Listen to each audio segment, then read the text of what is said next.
밤이 깊은 시간 은호가 마무리 정리를 하고 있던 카페 문이 열렸습니다. 한동안 자취를 감췄던 지혁이 갑자기 모습을 드러낸 겁니다. 그런데 그의 첫 마디는 충격 그 자체였습니다. 오늘 여기서 자려고. 카페에서 좀 잘게. 너무도 태연한 얼굴로 말하는 지혁을 보자 은호는 당황과 분노가 뒤섞여 쏟아냈습니다. 제정신이에요? 여기가 어디라고 자겠다는 거예요? 여긴 제가 책임지는 카페예요. 매니저인 제가 관리하는 곳이라고요. 하지만 지혁은 눈 하나 깜짝하지 않았습니다. 오히려 덤덤한 어조로 말했습니다. 잘 데가 없어서 그래. 다른 데서 잘 돈도 없어. 은호는 기가 막혔습니다. 아니, 그럼 미리 연락이라도 했어야죠. 사정 얘기라도 하고 양해를 구해야 할 거 아니에요. 이렇게 불쑥 와서 잔다고 하면 제가 허락해야 합니까? 절대 안 돼요. 당장 나가요. 그러나 지혁은 이미 결정을 내린 듯 했습니다. 짐을 내려놓으며 짧게 대꾸했습니다. 걱정 마. 그냥 투명인간처럼 있을 거야. 불편하게 안 할게. 말이 통하지 않는 모습에 은호는 결국 씩씩대며 카페를 나설 수밖에 없었습니다. 그러나 마음 한편에서는 어쩔 수 없는 복잡한 감정이 교차했습니다. 어떻게 내 앞에 그런 몰골로 나타날 수 있지? 나 아니라고 하면 아닌 사람인 거 알면서. 분노 속에서도 이불도 없이 대체 어디서 자겠다는 거야 하는 걱정이 따라붙었습니다. 다음 날 아침 은호는 다시 카페 문을 열었습니다. 그런데 눈앞에 펼쳐진 광경에 경악했습니다. 매장 구석에 지역의 물건들이 놓여 있었던 겁니다. 칫솔, 면도기, 세면도구 마치 이곳이 그의 집이라도 된 듯한 흔적들이었습니다. 은호는 도저히 참을 수 없어 곧장 창고로 달려갔습니다. 거기서는 지역이 청소를 하고 있었습니다. 아직은 비좁고 어수선했지만 그는 이 공간을 자신만의 사무실처럼 꾸미려는 듯 보였습니다. 여기서 낮이고 밤이고 꼴 보라는 거예요? 제가 여기서 밤새 작업하는 것 뻔히 알면서 무슨 생각으로 이런 짓을 하는 거예요? 지혁은 묵묵히 손에 들린 걸레질을 멈추지 않은 채 대답했습니다. 내가 일할 땐 조용히 있을 거다. 그냥 없는 사람처럼 생각해. 은호는 치를 떨었습니다. 역시 이지혁 씨답네요. 건물주 선배 찾아가 허락까지 받아놓고 이제 와선 저더러 모른 척하라고요? 뻔뻔하기 짝이 없네요. 사실 그 전날 지혁은 이미 카페 건물의 주인이자 대학 동아리 선배 정현수를 찾아가 부탁을 해놓은 상태였습니다. 다시 해보고 싶은 게 있습니다. 사무실이 필요해서요. 카페 창고를 쓰게 해주세요. 월세 20만 원씩 드리겠습니다. 현수는 처음에는 의아했지만 결국 그의 부탁을 받아들였습니다. 그 결과 은호는 아무리 반대해도 소용이 없게 된 겁니다. 은호는 분노와 허탈감에 휩싸였습니다. 이렇게까지 손발 다 묶어놓고 결국 제 말은 아무 의미도 없게 만드는군요.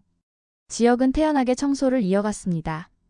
그에게 이 창고는 초라한 피난처가 아니라 다시 일어서기 위한 시작점이었습니다. 그러나 은호의 눈에는 그 모습이 그저 뻔뻔함으로만 비쳤습니다. 은호는 하루 종일 마음이 편치 않았습니다. 카페 창고에서 청소를 하고 있던 지혁의 모습이 눈에 밟혔기 때문입니다. 정말 저렇게 뻔뻔할 수가 있나? 라는 생각이 머릿속을 떠나지 않았습니다. 결국 은호는 친구 수정에게 모든 감정을 털어놓고 말았습니다. 사업이래. 웃기지 않니? 다 허세지 뭐. 더 이상 숨어있긴 싫고 빈손으로 돌아오긴 부끄러우니까 뭔가 거창한 척하는 거잖아. 수정은 잠시 은호를 바라보다가 고개를 갸웃했습니다. 근데 그래도 여기로 돌아왔다는 건 뭔가 이유가 있지 않을까? 이 동네가 소문 제일 빠른 곳이잖아. 괜히 여기로 온 건 아닐 거야. 은호는 단호하게 잘라 말했습니다. 그러니까 나 이렇게 재개하러 왔다는 티를 내고 싶었던 거지. 그러다가 사업 안 되면 취직하고 또 사라지겠지. 은호의 목소리에는 실망과 분노가 뒤섞여 있었습니다. 내가 10년을 같이 지냈는데 사업에 관심 있다는 얘기 한 번도 들어본 적 없어. 그냥 재기 명분이 필요했던 거야. 수정은 고개를 끄덕였지만 속으로는 은호의 말이 다 맞는 건지 확신할 수 없었습니다. 지혁은 워낙 속을 드러내지 않는 사람이었기 때문에 은호조차 그 진심을 다 알 수 없었던 겁니다. 그 시각 지혁은 창고 안에서 본격적으로 움직이고 있었습니다. 책상 위에는 낡은 노트북이 올려져 있었고 화면에는 아직 미완성인 홈페이지의 틀이 잡혀 있었습니다. 그는 대학 시절 함께 동아리 활동을 했던 후배를 불러 일을 맡겼습니다. 홈페이지 하나 만들어야겠다. 브랜드 이름이랑 로고도 필요해. 간단히라도 좀 정리해줘. 후배는 곧장 노트북을 켜고 작업에 들어갔습니다. 로고 시안이 화면에 하나둘 떠올랐고 브랜드의 형태가 조금씩 잡혀갔습니다. 지역은 후배에게서 나온 결과물을 보며 고개를 끄덕였습니다. 그의 표정은 오랜만에 생기가 돌고 있었습니다. 어쩌면 이 순간만큼은 다시 무언가를 시작하는 사람의 눈빛이었을지도 모릅니다. 하지만 은호의 시선은 달랐습니다. 카페 바깥에서 창고를 힐끔 보던 그녀의 마음속에는 여전히 불편함이 가득했습니다. 결국은 다 허세야. 보여주기식. 제기하는 척하면서 안 되면 또 언제든 떠날 거잖아. 그녀는 그렇게 단정해버렸습니다. 수정 앞에서 했던 말처럼 은호는 지역의 모든 행동을 허세로만 해석했습니다. 한때 존경했던 선배였지만 지금의 모습은 실망스럽기만 했습니다. 지역은 후배에게 수고비를 건네며 짧게 말했습니다. 고맙다. 내 덕분에 다시 시작할 수 있을 것 같다. 창고 안에 쌓이는 종이들, 스케치된 로고, 미완성의 홈페이지. 그것은 아직 아무 의미 없는 종이 조각일 수도 있었지만 동시에 새로운 출발의 작은 불씨가 될 수도 있었습니다. 그러나 이 과정을 곁눈질로 지켜본 은호는 마음을 굳혔습니다. 아무리 봐도 달라질 건 없어. 지역 선배는 그냥 여전히 자기만 생각하는 사람이야. 그녀의 눈빛은 싸늘했고 두 사람의 갈등은 점점 더 깊어져만 갔습니다. 지역이 집을 떠난 뒤 시간이 꽤 흘렀습니다. 연락 한 통 없는 그의 부재는 결국 집안에 무거운 긴장을 드리웠습니다. 할머니 조옥래는 초조한 마음을 감추지 못했습니다. 아니, 이대로 가만히 있을 거냐? 혹시 무슨 일이라도 생긴 거 아냐? 실종 신고라도 해야지. 아버지 이상철도 걱정을 감추지 않았습니다. 겉으로는 무뚝뚝한 척했지만 속은 이미 뒤집혀 있었습니다. 그러나 실종 신고 이야기에 가장 크게 반응한 건 어머니 김다정이었습니다. 어떻게 우리 아들을 그렇게 신고할 수 있어요? 돌아온다고 했는데 아니라고 믿고 있는데. 하루에도 심장이 100만 번씩 쪼그라드는 기분인데 그걸 신고로 해결하자고요? 다정의 목소리는 떨렸고 눈가에는 눈물이 고였습니다. 남편과 시어머니의 입장이 틀렸다는 걸 알면서도 그녀는 아들을 향한 믿음을 놓지 않고 싶었습니다. 그리고 마침내 지역의 목소리가 들려왔습니다. 오랜만에 걸려온 전화였습니다. 어머니, 걱정 많이 하실까봐 전화드렸어요. 제 걱정 안 하셔도 됩니다. 아직 시간이 좀 더 필요해요. 아픈 데도 없고 밥도 잘 먹습니다. 할머니께도 꼭 그렇게 전해주세요. 김다정은 휴대폰을 꼭 쥐고 흐느꼈습니다. 큰 위로가 되진 않았지만 아들의 목소리를 들었다는 사실만으로도 잠시나마 안심할 수 있었습니다. 그러나 여전히 서운함은 남아 있었습니다.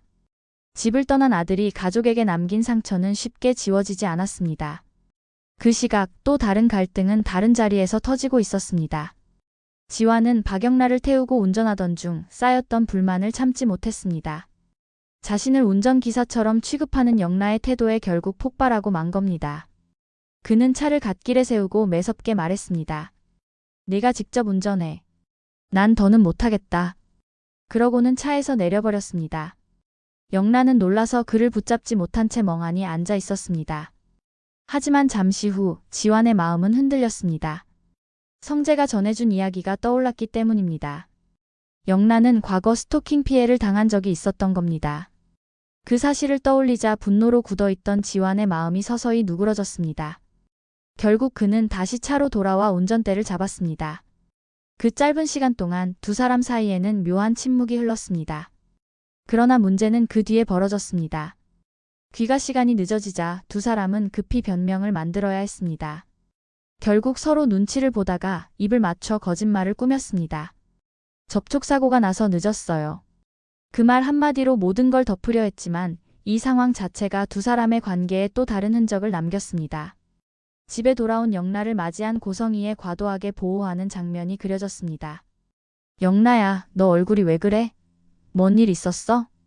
영라는 최대한 태연하게 대답했습니다. 그냥 좀 부은 거예요. 별일 아니에요. 그러나 고성희는 쉽게 납득하지 못했습니다. 속으로는 여전히 무언가 석연치 않다고 느꼈습니다. 딸이 자신에게 감추는 게 있다는 직감, 그것은 그녀의 불안과 딸에 대한 과보호를 더욱 키웠습니다.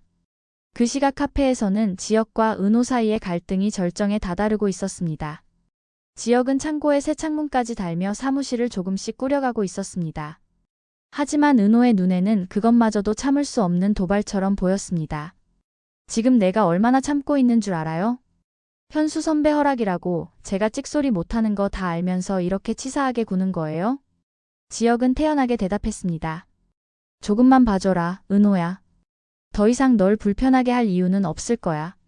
그러나 이 말은 오히려 은호의 분노를 폭발시켰습니다. 그동안 마음속 깊이 눌러왔던 서운함, 지역에게 느낀 배신감, 그리고 여전히 흔들리는 감정까지 한꺼번에 터져나왔습니다. 됐어요. 이 카페 매니저 내가 그만두겠습니다.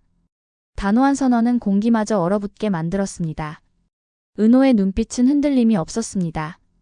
단순히 직장을 내려놓는다는 의미가 아니었습니다. 이제 더 이상 지역 때문에 마음을 다치고 싶지 않다는 자신을 지켜내기 위한 결단이었습니다. 지역은 순간 아무 말도 할 수 없었습니다. 그는 그저 은호를 바라볼 뿐이었습니다. 하지만 그의 눈빛 속에는 당혹감과 허탈함이 뒤섞여 있었습니다.